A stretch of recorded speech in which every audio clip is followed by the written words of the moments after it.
What's up guys, NepentheZ here and welcome back to another episode of The Road to Glory. It is rewards day. We got our gold run rewards. I'm actually alright, I'm quite happy with gold one at the moment, man. I think the general 100k pack over the team of the week pack has its merits of being better. Obviously the 70k coins over the 50k coins would have been a little bit better. We've got a few sales here on the trade pile. As you can see, I'm down to 10,000 coins. I just want to explain to you, you'll see a lot of it today. What I did in store, there were some promo packs that are still there. What are they? Premium gold player packs. But there were also some promo packs in gold pack section. Some Electrum player packs or something like that. I can't remember. 6 silver, 6 gold, 3 rare. I opened all of those because at 12,500 coins, it's a really, really good like ability to turn it into profit. Because you get 6 silvers in every pack and they're mostly common, those cards will always spike in value at one stage or another. And so I'm basically just banking on the fact that I'll be able to sell those long term to make profit. I know short term, it is literally a long term, investment strategy.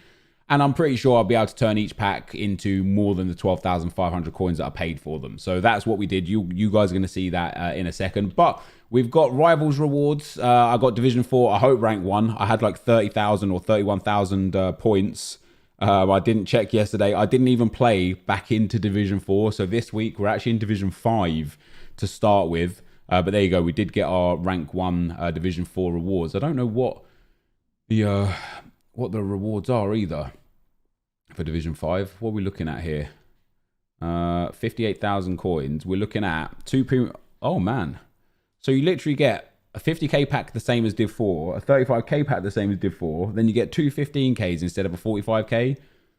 What's even the point of being in a high division? There is no point at all really, other than to run your skill, I suppose. We've also got a draft today with draft rewards and some gameplay as well, some other gameplay and bits and bobs going on. And then we've got our gold 1 22 wins weekend league reward. Now, in terms of red player picks, guys, I got asked before already a few times on the stream, who would I like?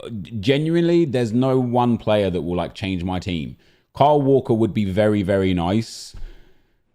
Werner would be okay as a sub, but other than that, I genuinely don't care. Like there's not a lot I really give too much of a damn about. So we can have Benitez. That's that hero card, isn't it? Yeah, he's tragic anyway. Kostic looks like he'd be okay. Good physicals, well-rounded card. You could play him as almost like in a 3-5-2. He'd work well as a CDM, I suppose, or as a left mid to left wing backs kind of position. He's not bad. What is he? 4-star, 4-star? No, 2-star, 3-star. 6 foot high. He's actually pretty trash. And then Lodero, 4-star, 4-star. Decent dribbling, decent passing, good stam. Shooting's a bit weak. Passing pace, pace is a bit weak. I'll probably go Kostic just for the first owner aspect of being a bit higher rated with some decent pace. And then our second pick is going to be, hey, I mean, 2 decent choices there. Chris Smalling, good physicals, good defending. Decent pace, but the sprint speed acceleration split very similar to PK's, but his passing, his reactions, his composure, his ball control, terrible. Grimaldo, however, has got a decent card here. Really nice dribbling, really nice passing, great stamina, okay defending, and good pace. So a Shadow Chem style on him would actually make him a super card. So I'll take Grimaldo there. Not bad for gold 1, an 84 and an 85. I've seen elite players get worse than that, so can't complain too much. And then we obviously have the big packs to come, and we'll see once again if the 100k pack, the second 100k pack, is going to benefit us more than a team of the week pack. Of course, you can never really know, right? We have got walkout here. Come on, EA, be something big. Spanish, please be Ramos or De Gea. Centre back. Oh, it's PK. Damn, that was tough. That's nice though, an 88 rated, not too bad at all. But yeah, obviously you can't tell, you can never tell. Like I could got the team of the week pack and got the 3 most expensive team of the weeks. You never know, you never know what could have been. But getting Gerard PK in there is pretty nice. What's he worth? About 20k. God damn. That's not bad out of a mega pack though. I don't mind that at all. We've got good old amount of consumables in there as well. Nice cam centre forward. Are they like 4k still? Oh, they're down. They might be worth an investment if you've got some coins, even if you just pick up 10 or 15 of them. At 23, 24, 2,500 coins, They were up at like 4,000 coins. When an SBC drops that requires a player to get shifted up to striker to kind of almost start for chemistry, they'll go back up to the 4Ks again. So yeah, maybe I know. No, I got my streams going mental. I know the centre forward to cam card is extinct, guys. But the cam to centre forward card is also very popular and has peaks and troughs in terms of its value based on what SBCs are at and what players get released. Stream, man, they don't know anything. They think they know they don't. Here we go with our next pack though. We're going to get ourselves another board. It's only a board this time. Spanish goalkeeper is Casillas. He always comes out with the big flares. Iker Casillas does. I don't understand what the big flares are for. Not a lot else in there really. Let's drop him up. He probably won't even sell, to be fair. So I might have to just discard those, and we'll move Churich up to 900 coins, and then move on to our rare players pack. Come on, EA man, hook us up. Don't hook us down. I'm not even looking. It is a board or a walkout, which is nice. Was it a walkout? I didn't see. Mexico. It wasn't. It's going to be Carlos Vea, the 83 rated. So not great news there. And then two. The blue Diallo's not bad. 11 players put into the club, not bad. And now here we go, the gold one rewards. Was it worth putting ourselves through the stresses and pressures? Let's find out. 100k pack number 1. It is a board or a walkout. That's good news. It's not a walkout. That's bad news. It's not even João Cancelo. It's Pizzi. It's an 84 rated. There could still be some good other 84s and 83s in here. Marcus Rashford, a Zaha, something like that. There's not. Let me just pop this up to the tray pile. I'll deal with that in a little while. So that's pretty tough. And then this is the pack that if we would have hit elite would have been the team of the week pack. So this is the one that if this has great value, then good stuff. If not, then it would have been better getting the other one. It is a walkout with big flares as well. Let's go. Spanish centre mid. It's Parejo. God damn it. Whenever you see that Spanish flag, you just know it's sad times. But probably still just about as good as... oh, that's not bad at all. Di Maria in there as well. Man, why couldn't it have shown me the right wing and try to make it like it was Messi? As far as this pack goes, Parejo coming in at like, 10k. Di Maria coming in at 10k. With everything else that's here, arguably made more than what I would have got out of a dead team of the week pack. And so I still feel like this is probably better. This is probably the, more valuable, especially with those 2 blue cards in there as well. Not a lot really going on in terms of like super valuable players or anything, but still just more in general. So that, guys, is the obviously the pack's done. Let's get into some gameplay, some drafts, and some just other general action. All right, guys, as we get into some gameplay, some action, just some general stuff. We've got a few SBCs coming in. And as I said, I played a draft in today's video. I actually played 2 drafts. I lost in the first round in one of them. Don't think I'm even going to show that. And then I played a draft where I recorded the final and then the packs as well, just so you guys could see that. And then you'll see a lot of me opening those packs that were in store and such. Got a couple of big walkouts out of those as well, which was quite nice. And all in all, the account is in a nice spot. As I said to you guys, earlier on in the video, what we have with where we're at with the account in general is actually a really good spot. Like, I have about 2,500 players in the club right now. And contrary to last year, where I would have had about maybe 500 to 800 untradeable players in that 2,500 players, I probably don't even have 100 untradeable players in the club this year because we've been staying as tradable as possible. And it's going to have long-term positive benefits for marquee matchups and marquee moments and UEFA Champions League marquee matchups on Tuesdays. And anytime EA release those SBCs during promos that required specific bronzes and silvers and stuff like that, it's going to help massively to start accruing some good profits. Now, road to the final has been announced, so I'm excited for that. It's a lot earlier than it was this time last year. This time last year, it was 2 weeks from now, I believe, road to the final came out. I think, and I'm happy about this, but I think the reason why EA are releasing it tomorrow is because it coincides with season 2. So I'm hoping that so obviously tomorrow being Friday, we are going to get Player of the Month from the Premier League. Maybe who knows what else in terms of Player of the Month, maybe the Bundesliga Player of the Month or whatever. That might be the week after. We're also going to get Road to the Final at 6 p.m. We're going to get Season 2 at 6 p.m. And we're going to get the new icon swaps set up at 6 p.m.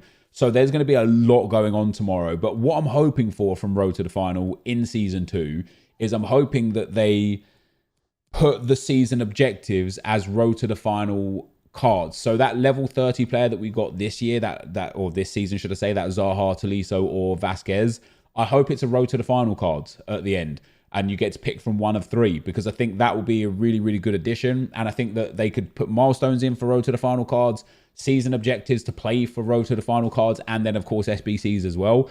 So it's looking positive. All I hope for in terms of Season 2 is that there is more to play for than what they gave us in Season 1. And that's not to say that what we got wasn't great, because, you know, I have Vasquez, Ndombele, Ozil, Dzeko and Politano, 5 quality players that I've had a lot of fun with over this course of FIFA already, just to play for, along with all the packs that came along with it and so on and so forth. I just hope that I genuinely just hope that there's more. I really do, because I enjoy it. And if you look at how many games I've played so far this year, we are about 200 to 250 games more than this time last year. We're playing almost 50 games a week more. And I'm not even playing squad battles anymore. So there's a massive bump and upgrade and addition in general to how much we're playing. And you got credit at EA for that. I just hope that there's more of it. So we have got a whole bunch of comments. The first one is from Lewis. He says, "Hi Nep, I had an idea regarding an additional FUT champs, as well as having a normal one.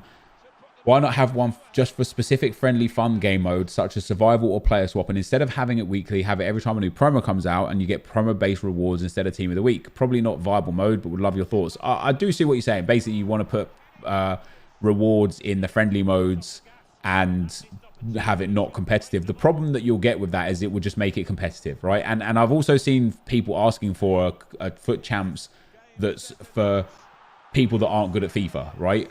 What that will create is 2 things. Number one, people that are good at FIFA will still play it. Like some guy mentioned before, he was like, "Oh, imagine if they had a FUT champs where the rewards are a little bit less, so it will get rid of the people that are trying hard." It wouldn't. People would just play both versions, right? Or people would just play the bad version for easier games, for easier wins and more fun, ultimately, because fun is paramount here. But yeah, I think putting any kind of serious reward in a game mode will make it competitive no matter what. But I'm not opposed to the idea of EA giving out objectives for friendly stuff. Like, because friendly doesn't go on your record and you don't gain coins, you don't lose fitness, you don't lose contracts. If they did have like a milestone, for example, for Road to the Final of win 50 games in online friendlies and you get yourself Road to the Final player X, Y, or Z, guess what? I would go and play online friendlies. That's what I'll do, because I'll be like, I want to win this player. So there's definitely you know, your merits for having rewards in friendly game modes, but it would have to be done through either season objectives or milestones. The next comment is from Laurent. And Laurent says, it's a bit of a long one. "When FIFA came out and I saw that Zaha card, I was willing to do everything and anything to get it as soon as possible. I've now recently got him and I'm already planning to replace him this weekend league because he's just not as useful as he seemed when I first saw the card. With coins being so easy to obtain, I don't even know if it's worth me grinding to get these milestones and objectives completed to what is a sweatfest Rivals gameplay. I'd rather just cruise through Rivals, get rank 1, happy days, and have the likes of Promes on the bench that aren't all too different to the cards EA releasing as objectives or milestones, as 8 times out of 10, these cards are not worth more than super subs, either because they're hard to link or just aren't up to the standards of FUT champs, for example." I was wondering what your views were on this. I absolutely agree.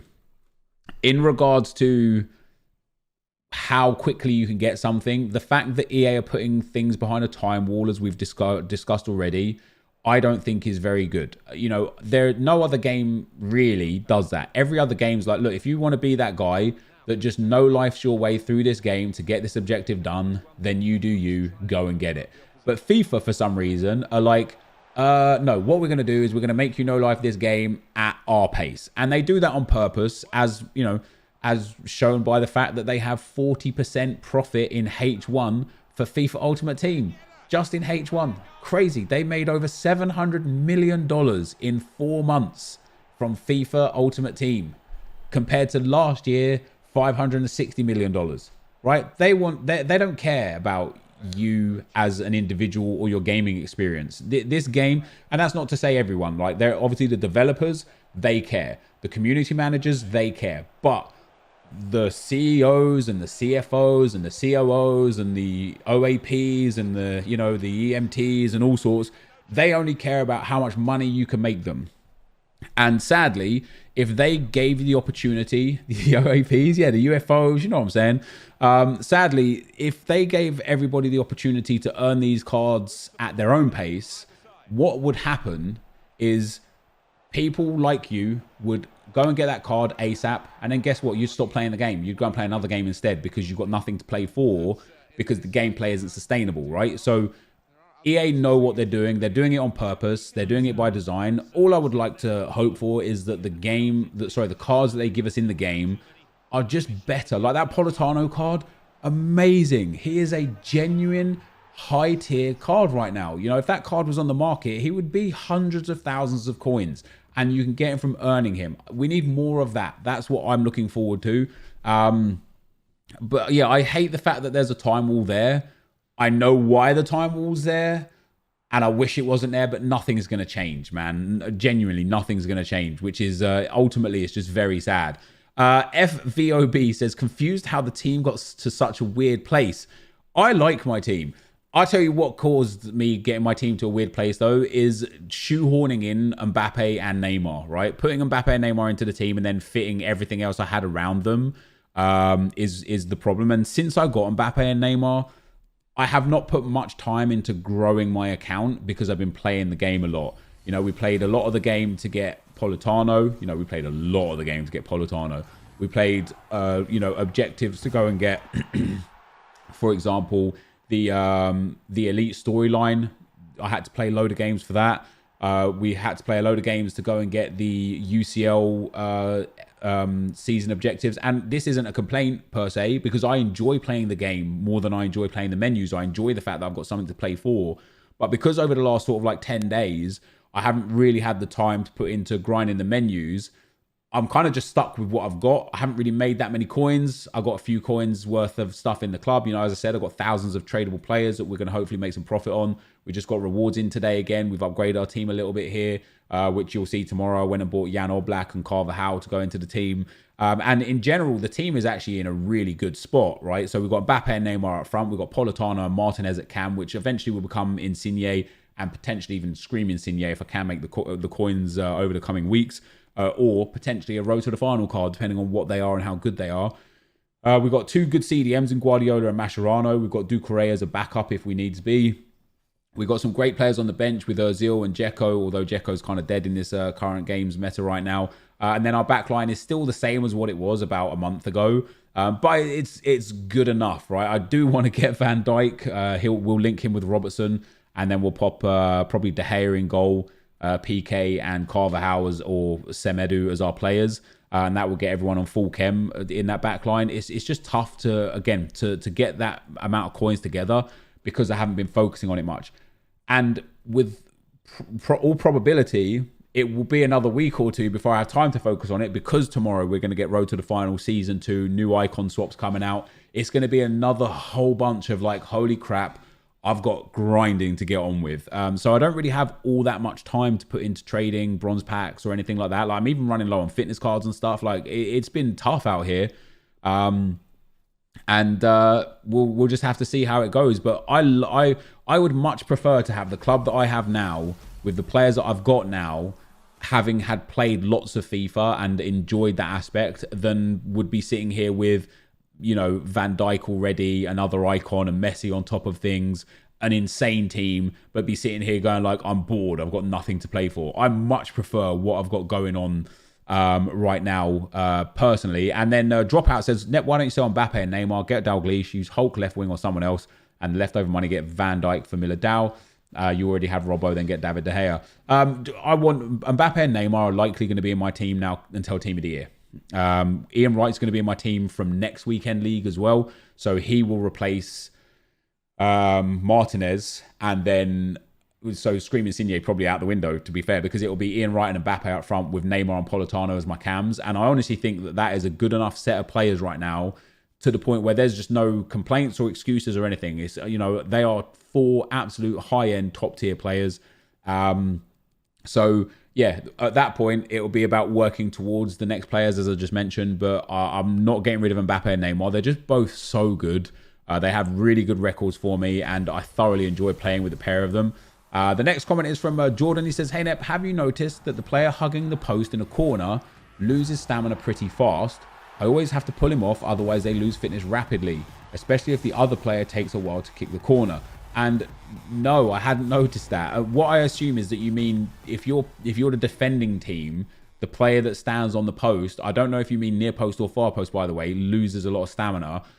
I hadn't noticed that, and that might be a way to manipulate or take advantage of corners for yourself. But yeah, it's interesting. And if people have got visuals for me on that one, if you could show me the player losing stamina, how quickly they lose stamina or whatever, that would be amazing. One thing that I do notice is when a player is just sprinting with the ball, and I think EA have got a lot of things wrong with this with stamina in general in this game, as we talked about. You know, one good way to get rid of drop back, one depth would just be kill people's stamina that are on one depth drop back, right? It would just work a treat, in my opinion. If you have the ball and you just sprint with the ball in a straight line, you barely drain stamina. It's crazy. Like, you can sprint from the left, like your corner flag, to your opponent's corner flag, straight down that line, and your stamina bar will still have energy in it, which I think is wrong. However, if you do like a fake shot and then a ball roll and then a drag back, your stamina bar is gone. And it's like, this is not logical. A player in real life, like little dribbles on the ball here, isn't all of a sudden going, give me a minute. No, but the guy that's just banged it up the field for literally 100 yards, he's going to be absolutely exhausted. And EA are like, he's fine.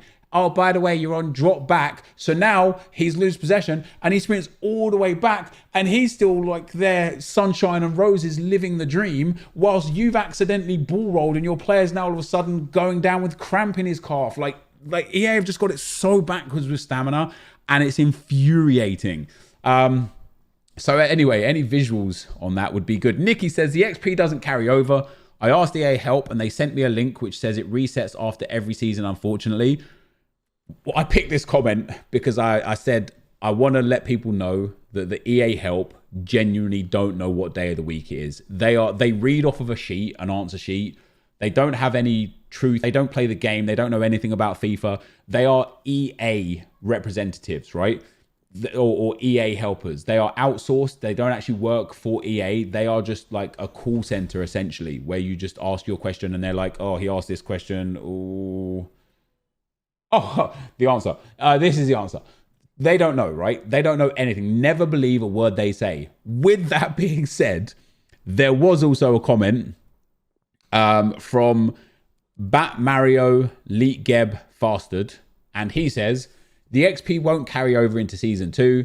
The EA Andy bloke said it on the Toxic Forum. So EA Andy has confirmed that the XP won't carry over, at which point, once you hit 100,000 XP, unless you're grinding season objectives for a pack or a player, there is no point doing the objectives. So for me on this account, I'm on about 126,000 XP.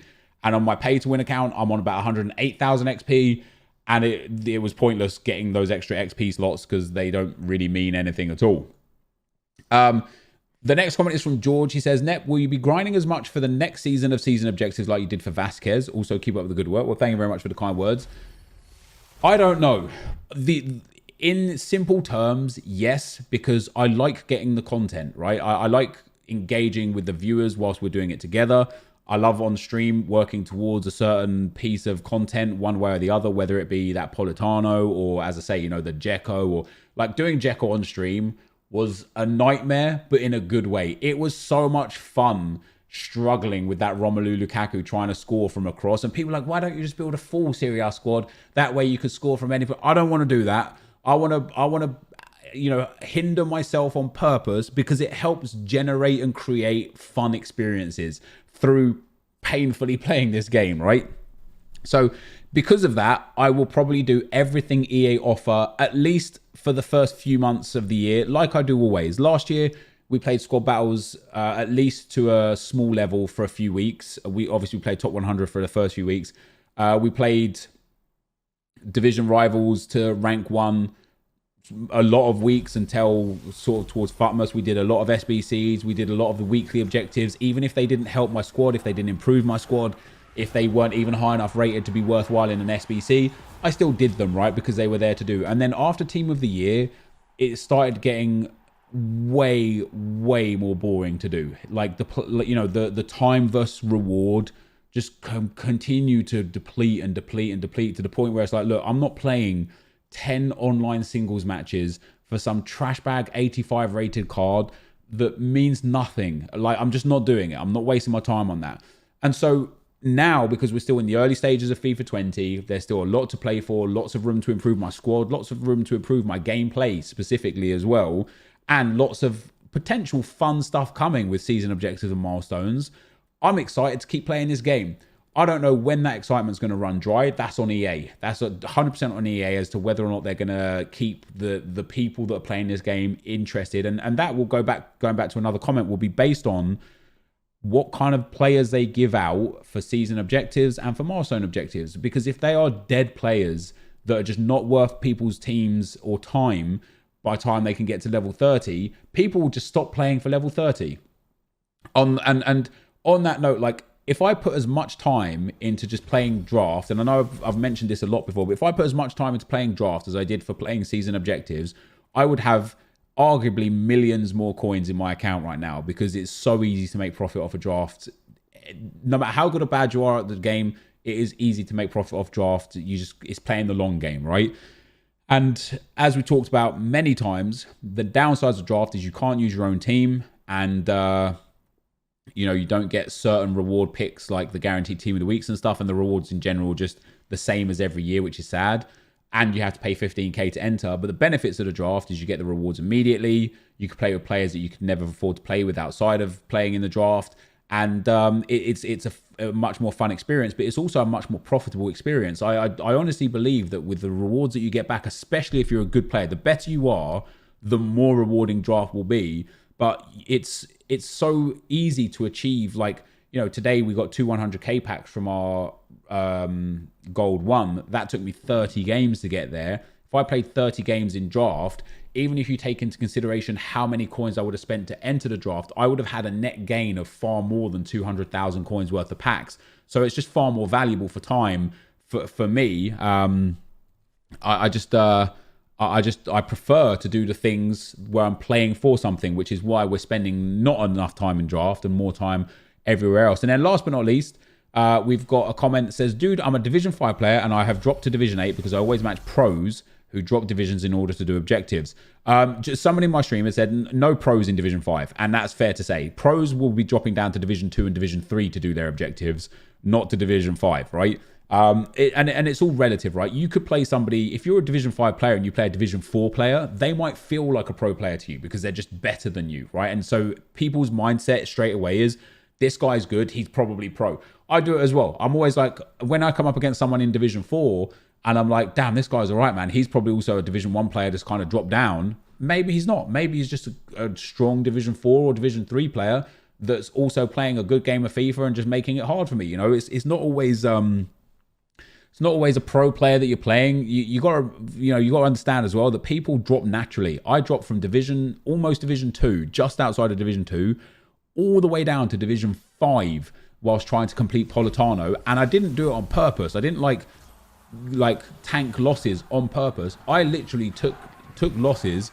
whilst doing the objectives, and a lot of people are doing that. So not everyone's down there to spite you for easy objectives. Some people are down there because they've just gone down whilst doing the objectives the right way.